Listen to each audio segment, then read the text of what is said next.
Listen to me right now in this very moment. You are building something. Whether you realize it or not, every thought you think, every belief you hold, every action you take is laying another brick in the structure of your destiny. The question isn't, am I an architect? The real question is, what kind of architect am I? Are you building a fortress of fear or a cathedral of courage? Are you designing your life on the blueprint of limitation or drafting it with the ink of possibility? You've been handed the tools, imagination, decision, and relentless action.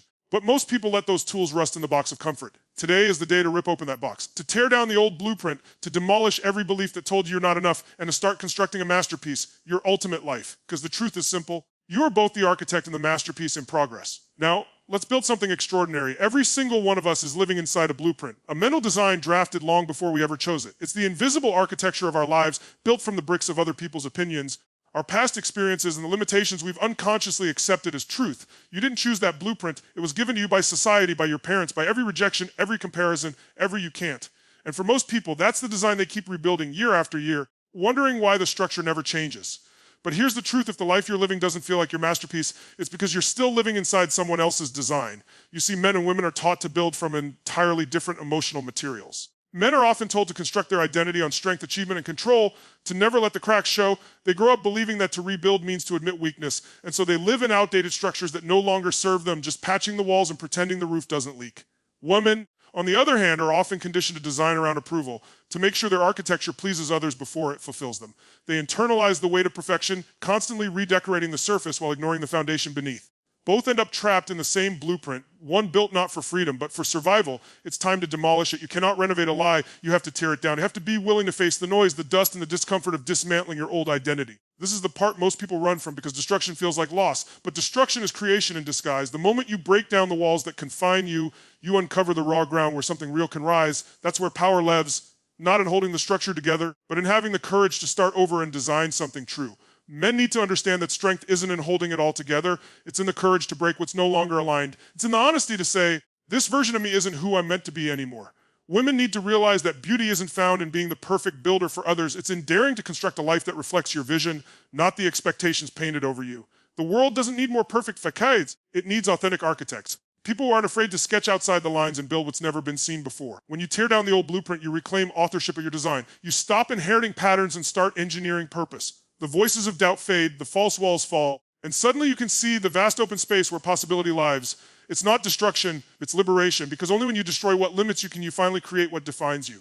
Most people try to define themselves before they've ever designed who they want to become, and that's the trap. They say, this is who I am, without realizing that identity is not discovered, it's constructed. Your life isn't a fixed label, it's an evolving blueprint. Yet we spend so much time trying to describe the walls instead of shaping them. The power lies not in definition, but in design, in consciously creating the mental, emotional, and spiritual architecture that will dictate who you become. Before you define what you are, you must design what you're building toward. Men are often told that their worth is measured by their roles: provider, protector, achiever. So they define themselves by what they do instead of what they are. When life shifts, when the job changes, when success fades, when control slips, the definition collapses, and with it their sense of identity, the reason isn't weakness, it's poor design. You cannot build an unshakable identity on shifting sand.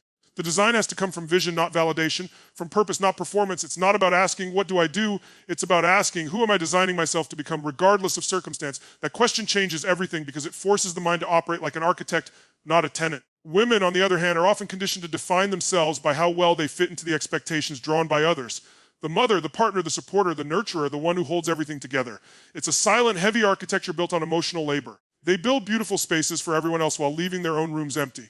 And when that definition no longer feels like home, guilt steps in, as if choosing themselves is somehow tearing something sacred down. But design isn't destruction, it's direction. When a woman decides to design her life from the inside out, based on her vision, her rhythm, her truth, she reclaims the blueprint. She stops existing as a definition written by others and starts creating as an architect of her own destiny. The reason most people feel lost or uncertain isn't because they don't have the ability, it's because they've been defining themselves through memory, not imagination. They keep consulting the past for permission to change. But your past is a reflection, not a design manual. You can't create a future masterpiece using outdated plans. Every great architect begins with a vision, something unseen, something that defies the current reality. The same applies to you. You must design the identity you want to live in before you ever define it with words. Because words without vision are just noise, but vision with action becomes structure. Designing before you define means giving yourself permission to think beyond the identity you currently inhabit. It means drafting emotional frameworks that can hold new beliefs, stronger standards, higher energy. It's asking yourself, if I were designing the strongest, most fulfilled version of me. What would that person believe? How would they act, love, speak, walk into a room? And then building behaviors that align with that vision. Men and women both have this extraordinary power to decide that today's version is just one iteration of a greater design still under construction. The identity you have now isn't final, it's flexible. Once you understand that identity follows intention, not the other way around, you start living by design instead of default. You stop reacting and start creating. Every habit becomes a tool, every decision a draft line. Every emotion a reflection of your inner architecture taking shape. That's where transformation begins. Not when you label yourself, but when you design yourself. Because the moment you take control of the design, you take control of your destiny. Every structure, no matter how magnificent, is only as strong as the foundation it stands on. And in life, that foundation is your belief system. Your beliefs are the unseen pillars that hold up every decision, every emotion, every result you create. You can change your habits, your strategies, your relationships, but if your beliefs remain outdated, everything you build will eventually crack under pressure. The truth is, most people are trying to construct skyscrapers of success on foundations built for survival. They want to rise higher but are anchored by the very thoughts they refuse to challenge. If you want to unleash your inner architect, you must be willing to upgrade the foundation to reconstruct the belief systems that define your limits.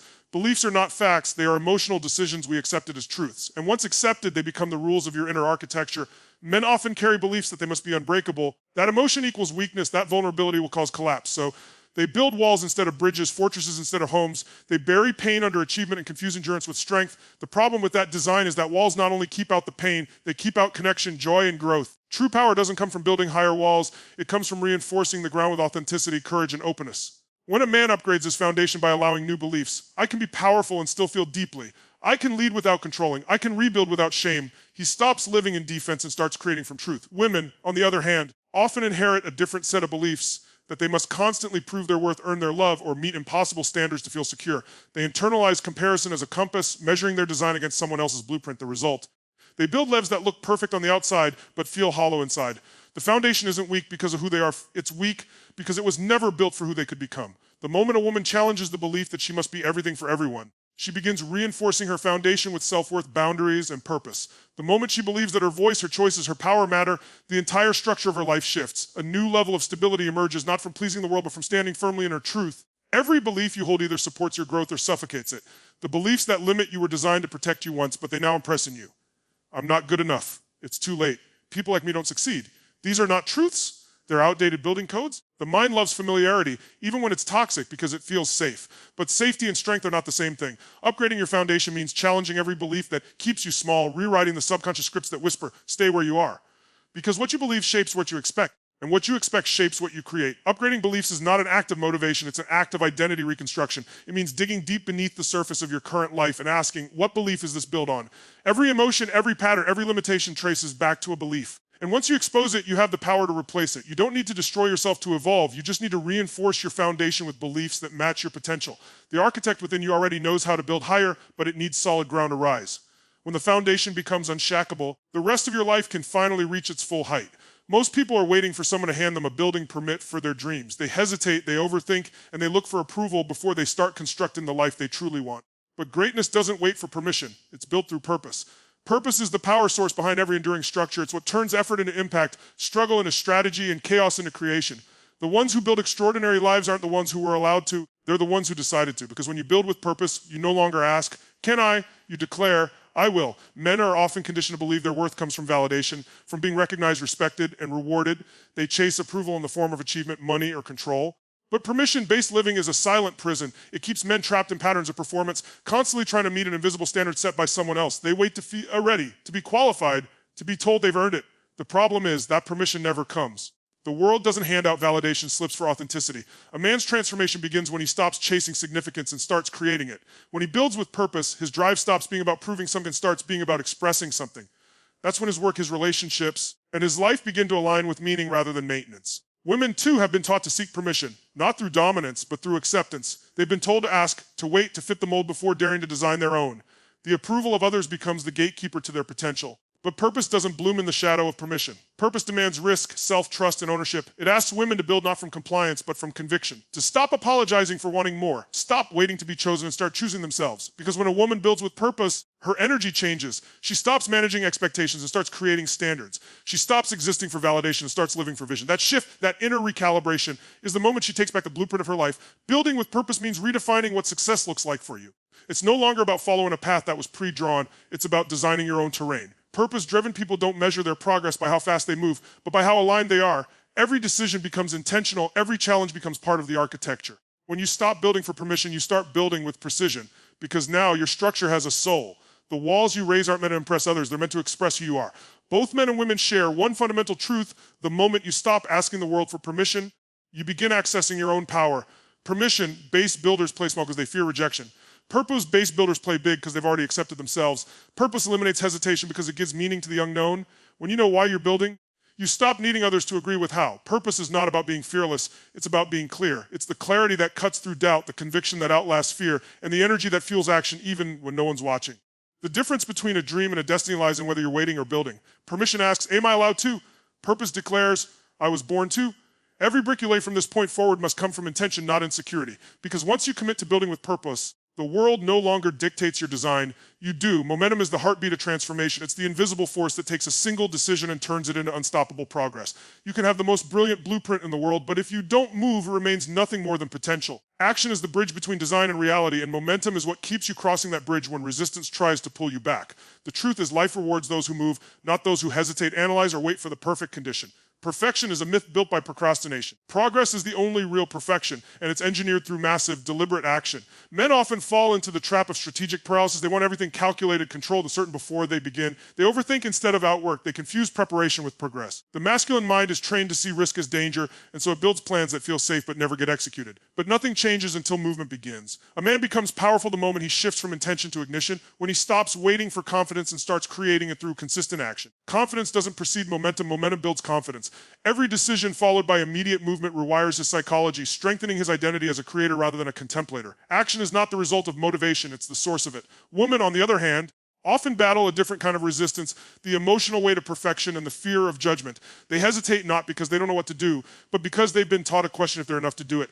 They internalize every setback as proof that they should slow down, stay small, or be more certain before taking the next step. But momentum doesn't require certainty, it requires commitment. When a woman takes bold action in the direction of her purpose, despite doubt, despite fear, she begins to break the cycle of hesitation that has kept her from her power. Every step she takes reprograms her nervous system to believe that movement equals mastery. She doesn't need permission to begin. She just needs the courage to continue. Massive action doesn't mean chaos, it means consistency. It's not about doing everything. It's about doing the right things with intensity and repetition until they become automatic. The human mind builds momentum the same way a wheel gains speed, through persistent motion that eventually becomes self-sustaining. But most people stop too early. They take a few steps, meet resistance, and interpret that as a sign to retreat. In reality, resistance is proof that momentum is forming. The heaviest part of any journey is the start, pushing through the inertia of inaction. Once movement begins, energy multiplies. You start to feel the flow, the clarity, the emotional power that only shows up after you've already started moving. Momentum is built by making decisions fast and following through faster. The longer you wait between a thought and an action, the weaker the connection becomes. That's how dreams die, not from lack of vision, but from hesitation that drains their power. To engineer momentum, you must build a system around immediacy, act on inspiration the moment it strikes, take the call, send the message, start the project, move your body, do something now. Action compounds. One step creates another, one win builds confidence for the next. Every time you act, you reinforce the belief that you are in motion, that your life is expanding, that your design is coming alive. Both men and women are builders, but the ones who rise above are those who move first and perfect later. Momentum doesn't belong to the smartest or the most skilled. It belongs to the most committed. The energy you're seeking won't arrive before you move. It will be created by the movement itself. Massive action isn't reckless, it's responsible. It's the discipline of doing even when it's inconvenient, the decision to move forward even when fear tries to pull you back. Because once you start engineering momentum, the architecture of your destiny begins to build itself around your motion. The ultimate purpose of creation is not just to build something extraordinary, but to live fully inside what you've built. Too many people spend their lives designing dreams they never inhabit. They plan, they prepare, they talk about change, but when the masterpiece begins to take shape, they stand outside the door afraid to step in. Living inside the masterpiece means owning the life you've constructed, not as a visitor, but as a resident. It means walking through the halls of your effort with pride, not hesitation. It's realizing that the life you once imagined isn't a fantasy anymore. It's the reality you've earned through vision, belief, and action. The only thing left is to claim it.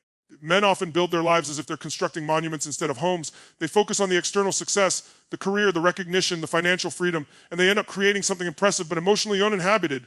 They stand at the top of their own creation, but it feels hollow. Because achievement without presence is emptiness disguised as success. Living inside the masterpiece means slowing down enough to feel the power of what you've built, to experience joy, connection, and gratitude within the structure you created. It means letting go of the idea that fulfillment comes after the next milestone. The true builder knows that every day inside the masterpiece is part of the reward, not just the finish line. Women, on the other hand, often build masterpieces that serve everyone else.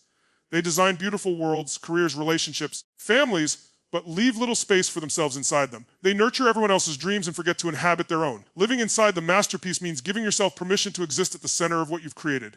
It means walking into your own space unapologetically, recognizing that your peace, your joy, your power are not luxuries, they're part of the design. The masterpiece isn't just the world you've built for others, it's the energy, the confidence, and the freedom you allow yourself to feel within it.